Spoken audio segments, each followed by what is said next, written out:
안녕하세요. 24뉴스 영화 채널 Jewish World Weekly에 오신 것을 환영합니다. 저는 에밀리 프랜시스입니다. 매주 저희는 이스라엘과 전 세계 유대인 공동체에서 유대인들이 관심 가질 이야기, 이슈, 인물에 집중합니다. 이번 주 유대인 세계의 주요 소식부터 시작하겠습니다. 함께 보시죠.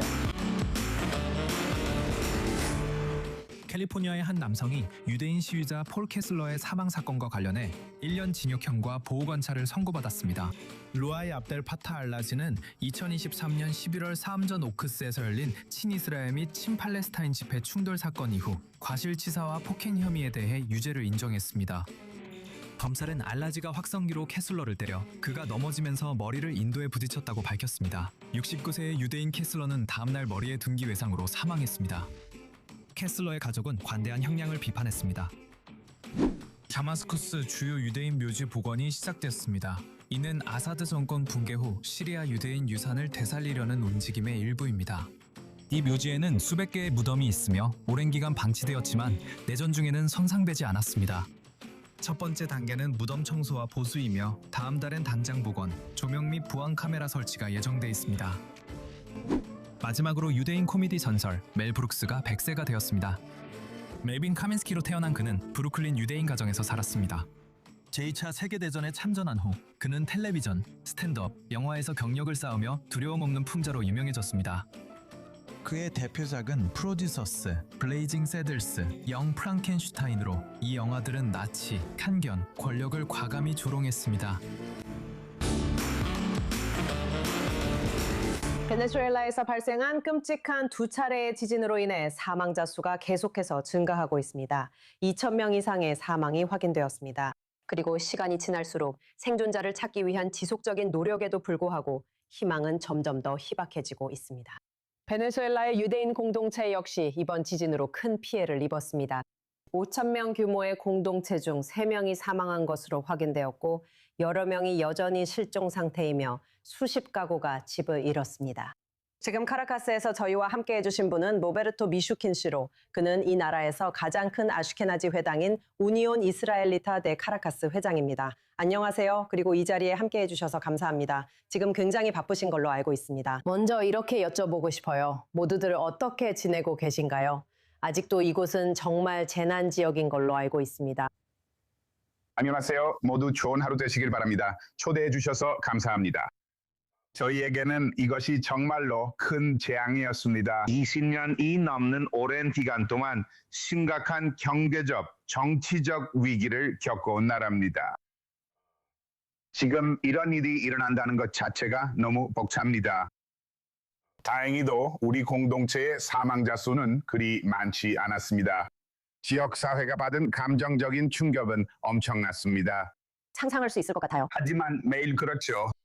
혹시 그걸 미리 예상한 분이 있었나요? 아니면 그저 연달아 닥친 이중 타격이었나요? 상상도 안 돼요. 저도 지진 많은 곳 출신이라 놀스리지 지진이 무서웠던 기억이 있어요. 2번 연속은 상상도 못 하겠네요.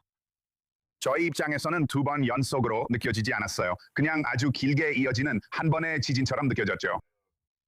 아무도 이런 일이 일어날 거라고는 몰랐어요. 작은 전조 지진 같은 것도 전혀 없었고 그냥 갑자기 일어난 일이었죠. 와, 정말 놀라워요. 그리고 아직도 수만 명이 실종된 걸로 알고 있는데 유대인 동네와 공동체는 더 큰 인명 피해가 없어서 그나마 다행이었던 것 같은데 그 상황이 어땠는지 말씀해 주세요. 저는 카라카스가 전반적으로 축복받았다고 생각합니다.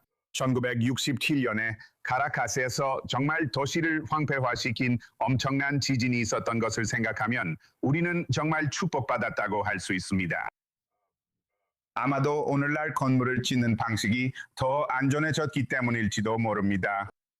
옛 유대인 동네인 산 베르나르디노는 매우 심한 피해를 입었습니다. 그리고 도시의 동쪽 지역인 차카우, 차카부코, 타미라, 로스팔로스 그란데스도 역시 심각한 피해를 입었습니다. 그리고 차카부코에서는 단지 5채의 건물만 무너졌다고 해도 그 이후에 대피해야 할 건물이 수십, 어쩌면 수백 채가 될 수도 있습니다. 산 베르나르디노도 마찬가지입니다. 제 기억이 맞다면 건물 3채가 붕괴됐습니다. 그건 오래된 건물 3채에 불과하지만 많은 건물들이 가족들이 다시 들어가 살 수 없게 될 것입니다. 맞아요. 제 말은 네, 공학적으로 어떤 피해가 발생했는지 살펴봐야 한다는 걸 상상할 수 있어요. 맞아요. 그래서 회당이 지역사회로서 인도적 지원, 음식, 물품 같은 것들을 제공하기 위해 무엇을 하고 있는지 설명해 주세요. 저희는 매우 조직적인 공동체입니다. 아시케나지와 세파르디 공동체가 손잡고 함께 일하고 있습니다. 저희는 실제로 대부분의 공동체 기관, JCC, 학교, 베이타봇에서 파트너 관계를 맺고 있습니다.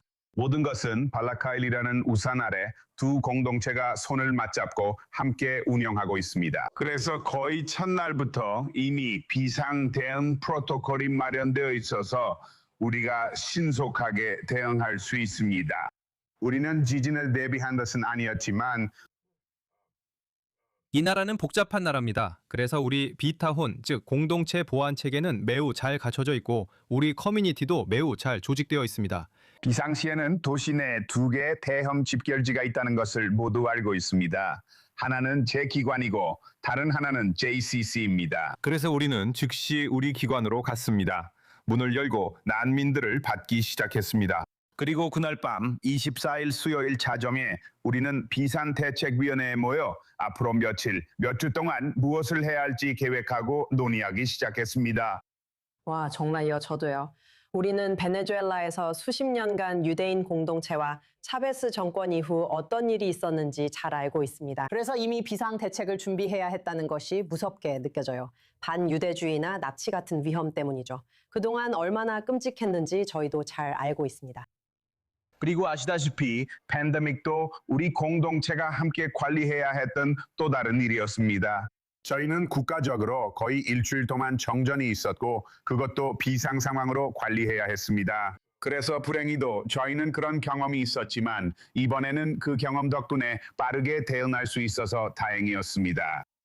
알겠습니다. 정말 감사드립니다. 이스라엘에서 많은 사랑을 보냅니다. 감사합니다. 로베르토 비스킨. 감사합니다. 저희를 초대해 주셔서 감사합니다. 유대기구와 북미 유대인 단체들이 이스라엘 정부와 함께 주도한 이 이니셔티브는 이스라엘 남부의 서부 네게브 지역에 1,000채의 새로운 주택을 건설하겠다고 약속했습니다. 이 야심찬 프로젝트의 시작을 기념하기 위해 국경 지역인 아인 하로드의 가자 접경 지역에서 기념식이 열렸습니다. 행사는 기대만큼 순조롭지 않았습니다. 이 24뉴스 영어 특파원 조 브라운이 소식을 전합니다. 가자 국경 지역 공동체가 학살당한 지 2년 반 만에 재건의 첫 단계가 시작됐습니다.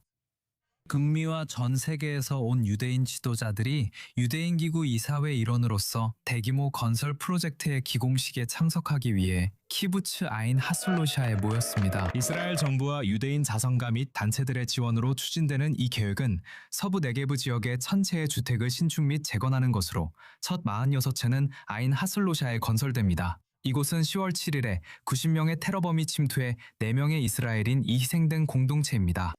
우리는 1,000채의 주택 건설과 20개 키부츠의 확장, 각각 약 50채의 신규 주택을 짓는 기공식을 시작합니다. 승리는 계속해서 건설하고 계속해서 번영하며 전 세계에서 100만 명의 유대인 이민자를 데려오고 이스라엘 남부와 북부를 계속해서 재건하는 것입니다. 아랄모군은 기념식에서 촌중에게 가자 접경 지역의 인구를 2배로 늘리고 싶다고 말했습니다. 특히 유대인 기구이 유대인 이민자들을 이스라엘로 데려오고 10월 7일 공격으로 황폐해진 공동체에서 그 일을 하는 것이 상징성을 더한다고 했습니다. 이것은 주택이 아니라 정신에 관한 일입니다. 모범적인 사회가 바로 절대적인 승리입니다. 그것은 전쟁터에 있는 것이 아닙니다. 모든 분야에서 탁월함을 추구하는 것에 관한 것입니다. 그리고 동시에 우리 사회에서 가장 약한 사람들을 결코 잊지 마십시오. 그들에게 희망을 주세요. 유가족, 인질의 가족들. 그녀를 놔줘! 나를 봐! 한 유가족이 의식 중에 자신의 목소리를 냈습니다. 기조 연설자인 베찰렐 스모트리치가 연설하는 동안 딸인 이스라엘 방위봉 관치병 로니가 10월 7일에 사망한 에알 다기리 재무장관에게 정부가 공격 전후에 보여준 실패에 대해 야유를 보냈습니다. 전 세계의 모든 유대인들은 이 정부가 이스라엘에서 돌이킬 수 없는 재앙을 초래하고 있다는 것을 이해해야 합니다. 당신은 나를 사랑하지 않습니다. 만약 사랑했다면 로니를 지켰을 겁니다. 로니는 불에 탔습니다. 당신은 나를 지켜주지도 않았고 나를 전혀 사랑하지도 않습니다. 에셸은 스모트리치의 방문에 항의한 소수의 사람들 중 한 명이었으며 많은 사람들이 여전히 10월 7일에 대한 책임 부족에 대해 불만을 가지고 있습니다. 하지만 정부 장관이 시민에게 직접 항의받고 떠나지 못하는 일이 드문 일임에도 불구하고 스모트리치는 계속했습니다. 정부가 유대인 기구의 사업에 제안한 3억 3천만 달러의 보조금에 대해 이야기했습니다. 이 프로젝트를 위해 모금된 많은 자금은 개인 기부자나 단체 모금 행사에서 나왔으며 주요 기부금은 시카고와 플로리다의 단체들로부터 들어왔습니다. 정치적 양극화가 심지어 정당 내에서도 최고조에 달한 이 시기에도 유대인 단체들은 이스라엘에 대한 지지를 굳건히 유지하고 있습니다. 우리 민족의 역사에는 항상 분열이 있었습니다. 하지만 지금처럼 힘든 시기에는 우리가 하나로 뭉쳐야 합니다. 그리고 저는 이것이 바로 그 의미를 담고 있다고 생각합니다. 디아스포라 공동체에 있는 우리는 벌어진 일을 공포 속에서 지켜봤습니다. 그리고 이것은 영광이기도 하지만 동시에 다시 일으켜 세워야 할 의무이기도 합니다. 이스라엘과 디아스포라가 10월 7일 공격의 충격에서 각자의 방식으로 회복하고 이를 받아들이는 가운데 유대 국가와 유대인 단체들이 힘을 합쳐 희생된 세대를 기리고 미래 세대를 위해 가자지구 접경지역 공동체를 물리적으로 재건하려고 노력하고 있습니다. 다음 게스트는 활동가이자 영화 제작자로 이스라엘과 유대인을 비판하는 사람들과 직접 만나 대화를 나누기 위해 전 세계를 여행하고 있는 분입니다. 그리고 그는 수억 명이 결코 잃어버려진 적이 없었다는 것을 보여주는 매우 설득력 있는 다큐멘터리 시리즈도 제작했습니다. 2년 전 저희 팀은 아프리카 대륙부터 잘 알려지지 않은 유대인 공동체를 기록하는 프로젝트를 시작했습니다. 이스라엘 지파들의 이야기는 신화나 전설로 세대를 거쳐 전해져 왔지만 사실 항상 현실이었습니다. 이 사람들이 누구인지에 대한 답이 인류의 인식에서 시작된다면 어떨까요? 아프리카 9개국에서 촬영하고 3주간의 납치와 수많은 장애물을 극복한 후 We Were Never Lost 완성을 위해 여러분의 도움이 절실합니다. 도라타두나이 테미마. 도라타두나이 테미마. 그리고 저희 스튜디오에 루디 럭만 씨를 모시게 되어 정말 기쁩니다. 와주셔서 감사합니다. 물론이죠. 여기 오게 되어 좋습니다. 저는 오랫동안 당신의 활동을 지켜봐 왔어요. 그러니까 이 주제에 수년 또 수년을 바쳐오셨고 당신 자신도 정말 흥미로운 이야기를 가지고 계시잖아요. We Were Never Lost 시리즈에 뛰어들게 된 여정과 왜 이 일을 꼭 해야겠다고 느꼈는지 설명해 주세요. 물론이죠. 사실 많은 이야기들이 하버드 하우스에서 시작하잖아요. 저도 뉴욕 콜럼비아 대학교 학생이었어요. 저는 하버드 하우스에 있을 때 예전 학생이 큰 키파를 들고 하버드 라삐님을 찾아왔어요. 그녀가 아프리카에서 키파를 받았다고 해서 저는 남아프리카 공화국 유대인, 에티오피아 유대인, 군 복무 후 이스라엘인이나 해외 주재 사업가들이 떠올랐어요. 그녀와 휴대폰으로 테필린을 착용한 흑인 유대인들이 메시아에 대해 이야기하고 이스라엘 군대에 가고 싶어하는 모습을 보여줬어요. 정말 충격이었죠. 우리가 몰랐던 가족 구성원이 있다는 게 어떻게 가능할까요? 그리고 나서 우리는 오늘날 전 세계에 있는 1,600만 명의 유대인들이 사실상 2개 반의 지파, 즉 유다, 베냐민, 그리고 레위 지파의 절반의 후손이라는 것을 깨달았어요. 우리는 원래 12지파였죠. 이스라엘 백성의 9개 반 지파는 아직 돌아오지 않았고 아프리카, 아시아, 남아메리카 등 세계 곳곳에 흩어져 있습니다. 우리 프로젝트 목표는 그들의 이야기를 현대의식에 되살리고 올바른 방법으로 그들과 연결해 이스라엘의 본래 모습을 재건하는 것입니다. 만약 그릇이 있다면 그것을 깨트려 여러 조각으로 부수고 다시 조립해서 물을 담을 수 있게 하려면 물이 새지 않게 하려면 모든 조각이 필요합니다. 그리고 제 말은 우리는 람밤부터 모든 예언자들이 잃어버린 지파들에 대해 이야기해왔기 때문에 알고 있습니다. 그리고 미국에 간 목적 중 많은 부분도 그곳에서 잃어버린 지파들을 찾을 수 있을 거라고 생각했기 때문이죠. 하지만 특히 아프리카에 대해 이야기해주세요. 왜냐하면 많은 아프리카 민족들의 기원이 두 번째 성전 파괴와 직접 맞닿아 있다는 증거에 대해 큰 관심이 있기 때문이에요. 물론이죠. 그것에 대해 설명해 주세요. 우리는 이미 베타, 이스라엘, 즉 에티오피아 유대인을 알고 있습니다. 이스라엘 근처에 유대인 공동체가 있다면 미국은 훨씬 멀고 또 다른 지역에도 공동체가 있습니다. 이제 남아프리카, 짐바브웨 남아프리카, 심지어 동해안의 탄자니아까지 가보면 실제로 예멘 유대인들이 그곳으로 이동한 것을 볼 수 있습니다. 그리고 그곳에는 쿠두에서 만들어진 길쭉한 예멘식 쇼파르가 있습니다. 예멘에는 쿠두가 없습니다. 쿠두는 아프리카에만 서식하는 영향입니다. 그래서 예멘 유대인들은 많은 무역로를 가지고 있었고 이슬람이 들어와서 많은 예멘 유대인들을 강제로 이슬람으로 개종시키기 시작했을 때 그들 중 많은 이들이 아프리카 동해안으로 도망쳤습니다. 또한 가드 지파의 후손인 이그보족도 있는데 그들은 사해 회랑을 통해 도망쳐 오늘날 나이지리아 남부 지역인 비아프라에 도달하게 됩니다. 히브리어로 아프리카 내에서는 베아프라라고 불리며 그들은 니다, 할레, 로시호데시, 즉 세 달이 바뀌는 때를 계속 지켜왔습니다.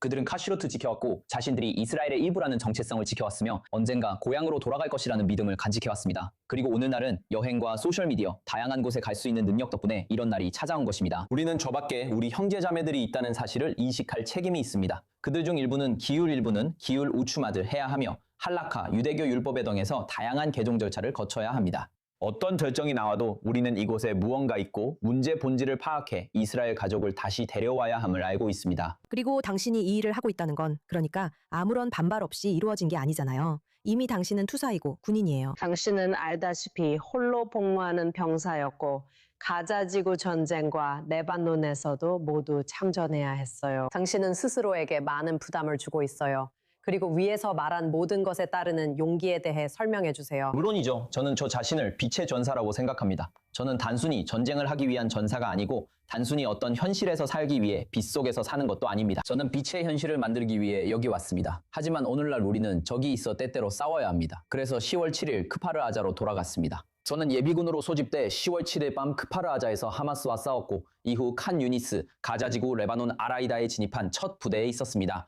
며칠 후 다시 레바논에 들어갈 예정입니다. 이것은 물리적 전투지만 이데올로기적 전투도 있습니다. 전 세계 여러 극단이 모두 유대인을 문제의 근원으로 본다는 점을 알 수 있습니다. 우파와 좌파 모두 우리를 반대편으로 보고 백인 우월주의자와 신나치는 우리를 최대의 적으로 보고 흑인 우월주의자, 파락한, 극단적 기독교인, 극단적 무슬림, 극단적 세속주의자들도 모두 우리를 적으로 여깁니다.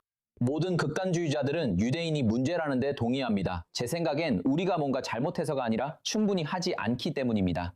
우리 유대인들은 비전과 사명이 있습니다. 우리의 사명은 티쿠놀람, 즉 세상을 치유하고 열방에 빛이 되는 것입니다. 그렇다면 세상을 치유한다는 것은 무엇일까요? 증오, 질투, 물질주의, 우상숭배가 있으면 고쳐야 합니다. 민족들에게 빛이 된다는 것은 무엇일까요? 사람들이 어둠 속에 살면 앞을 보지 못해 서로 부딪히게 됩니다. 우리는 모든 민족들이 서로 부딪히고 싸우는 모습을 볼 수 있습니다. 우리는 사람들이 걸어갈 수 있도록 불을 밝혀주는 민족이 되어야 합니다.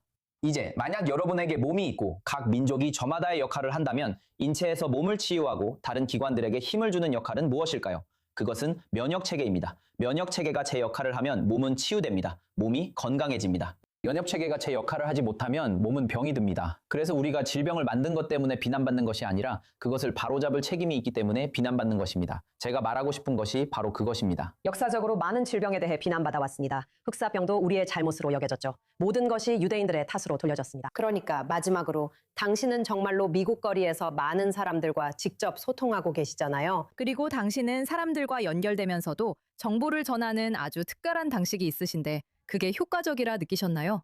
저 사람은 할 말이 있다고 한 사람들이 있었나요? 실제로 더 배우려고 찾아본 적도 있어요. 물론이죠. 제가 대화를 나눌 때마다 저는 상대방이 누구인지 이해하고 싶어요. 이 사람이 나보다 나이가 많은지, 어린지, 보수적인지, 진보적인지, 종교적인지, 세속적인지, 기독교인인지, 무슬림인지 알고 싶어요. 그래서 그 사람이 누구인지 이해하게 되면 그들의 이야기 속에 있는 진실을 찾고 제 진실을 그들의 진실과 연결할 수 있어요. 왜냐하면 아무도 네가 틀렸고 내가 맞아 라는 말을 듣고 싶어 하지 않으니까요. 상대방은 내가 맞아도 바로 거부할 거예요. 사람들은 자신이 옳다는 말과 자기 방식의 개선 방법을 듣고 싶어 하죠. 그래서 누군가 저에게 당신은 시오니스트인가요? 라고 물을 수 있어요.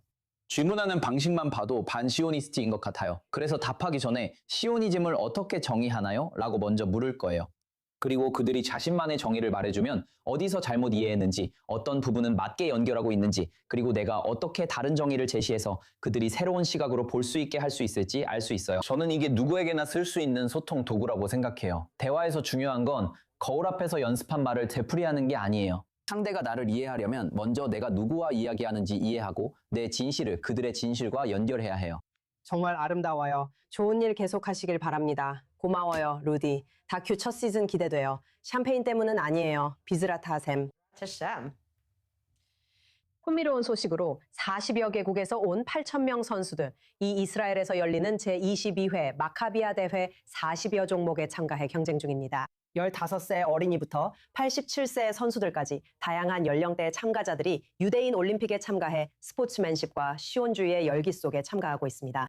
예루살렘에서 열린 개막식에서는 모든 선수들이 나라별로 행진했고 음악 공연이 경기장을 밝게 비췄습니다. 자세한 소식입니다. 테디 스타일 스타디움에서 안녕하세요. 2026년 마카비아 대회가 예루살렘의 가득 찬 테디 스타디움에서 성대하게 개막했습니다. 정규올림픽처럼 유대인 올림픽도 내년마다 열립니다. 하지만 작년에는 이란과의 12일 전쟁으로 인해 취소되었습니다. 그리고 올해 이란 전쟁으로 인해 일부 선수들, 특히 캐나다 대표단 전체가 참석하지 못하면서 이번 대회가 위태로워졌습니다. 하지만 그럼에도 불구하고 40개국이 넘는 나라에서 온 수천 명의 선수들이 밝고 화려한 개막식 무대에서 각자의 색깔을 뽐냈습니다. 이렇게 많은 선수들이 모인 걸 보니 정말 감격스럽습니다. 특히 멀리서 온 선수들이 비가 오나 맑으나 이곳에 오기 위해 헌신하는 모습을 보면 더욱 감동적입니다. 저희는 또한 14세부터 87세까지 다양한 연령대의 900명 이상의 미국 팀에 대해서도 매우 기대하고 있습니다. 다양한 스포츠와 활동들이 있습니다. 체스, 피클볼 등 우리 중 일부가 어릴 때 없었던 다양한 재미있는 스포츠들이 있습니다. 저도 그중 한 면입니다. 이 행사는 이스라엘계 미국인 진행자인 마이클 하파조와 유대계 미국인 인플루언서 몬타나 터커가 진행했습니다. 또한 에덴 라이헬과 유로비전의 주역인 네타 바르질라이와 유발 라파엘의 음악 공연도 있었습니다. 또한 이스라엘 총리 베냐민 네타냐후와 대통령 이츠하크 헤르조그도 참석했습니다. 멀리 있어도 집처럼 느껴질 그 하나의 집에 오신 것을 환영합니다. 여러분은 전 세계에서 예루살렘에 모여 이 아름다운 행사에서 제22회 마카비아 개막을 위해 함께하고 있습니다. 이것은 우리에게 엄청난 자부심을 안겨주고 경기장을 웅장한 에너지로 가득 채웁니다. 2주 동안 열리는 대부분의 경기는 이스라엘 중부에서 열릴 예정이며 일부 경기는 예루살렘과 이스라엘 북부에서도 진행됩니다. 하지만 이것은 이스라엘과 전 세계 유대인 디아스포라 모두에게 중요한 정상화의 신호입니다. 미국!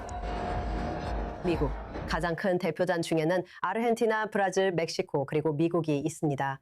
미국에서는 900명의 선수, 코치, 멘토, 부모님, 조부모님 이 40개 주에서 참가하여 주니어, 오픈, 마스터즈, 패럴림픽 등 다양한 종목에 출전하고 있습니다. 참가자층이 정말 다양합니다. 그리고 지금 저희와 함께하는 분은 마샬 아인혼, 마카비 USA의 CEO입니다.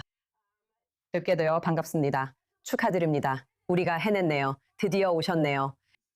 정말 감사합니다. 여기 오게 되어 정말 놀랍습니다. 오랜 시간 준비해온 일이죠. 그리고 작년에 연기된 이후로 이렇게 공식적으로 이 자리에 있게 되어 정말 설레고 어젯밤 테디 스타디움에서 멋진 개막식으로 시작할 수 있어서 정말 기쁩니다. 정말 그랬어요. 저도 거기에 있었는데 정말 잘 준비된 행사였고 오래 기다린 만큼 값진 순간이었어요. 정말 감동적이었어요. 제가 언급한 나라들의 모습을 보면서 정말 영감을 받았죠. 정말 많은 사람들이 있었어요. 어떤 분들은 미국보다 훨씬 더 멀리서 오셨다는 게 정말 놀라웠어요.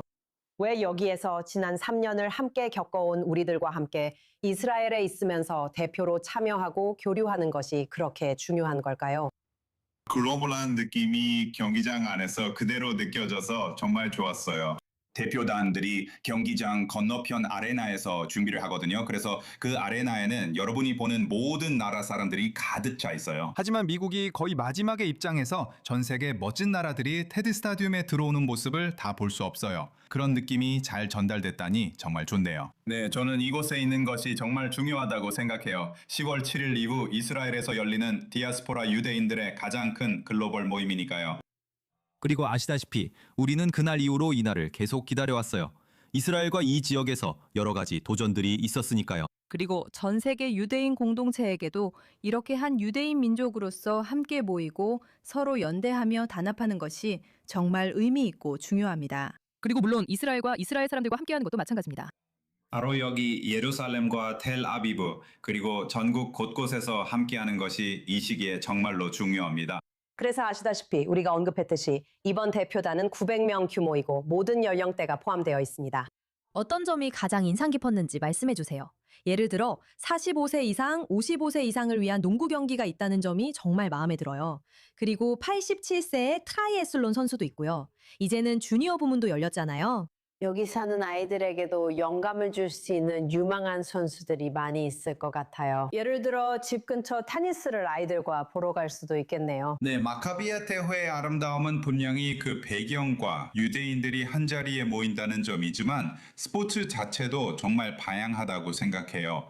우리가 제공하는 종목들은 몇 가지 언급하셨지만 농구, 테니스, 파데, 그리고 피클볼은 저희가 새롭게 추가한 스포츠 중 하나입니다. 그에 대해 이야기할 수도 있고 연령대에 대해서도 말씀드릴 수 있습니다. 그래서 저희는 올림픽과 가장 비슷한 일반부가 있습니다. 보통 18세에서 30세 사이의 선수들로 최고의 기량을 발휘하는 연령대죠. 하지만 말씀하신 것처럼 저희는 14세부터 18세까지의 주니어 선수들도 있습니다. 그리고 마스터즈 선수들도 있습니다.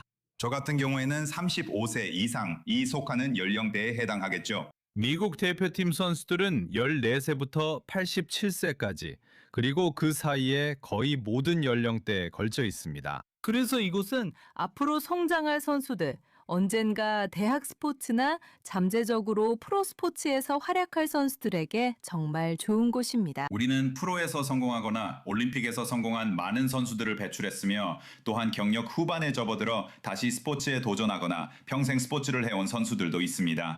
그리고 그들은 자신이 속한 종목과 연령대에서 전 세계 유대인 선수들 가운데 최고 선수들과 경쟁하기를 원합니다. 정말 놀라워요. 마샬, 정말 감사합니다. 그리고 우리는 2주 동안의 대회, 와 정말 멋진 다양한 스포츠, 그리고 말씀하신 체스와 피클볼 같은 종목들도 기대하고 있어요. 정말 멋진 일이에요.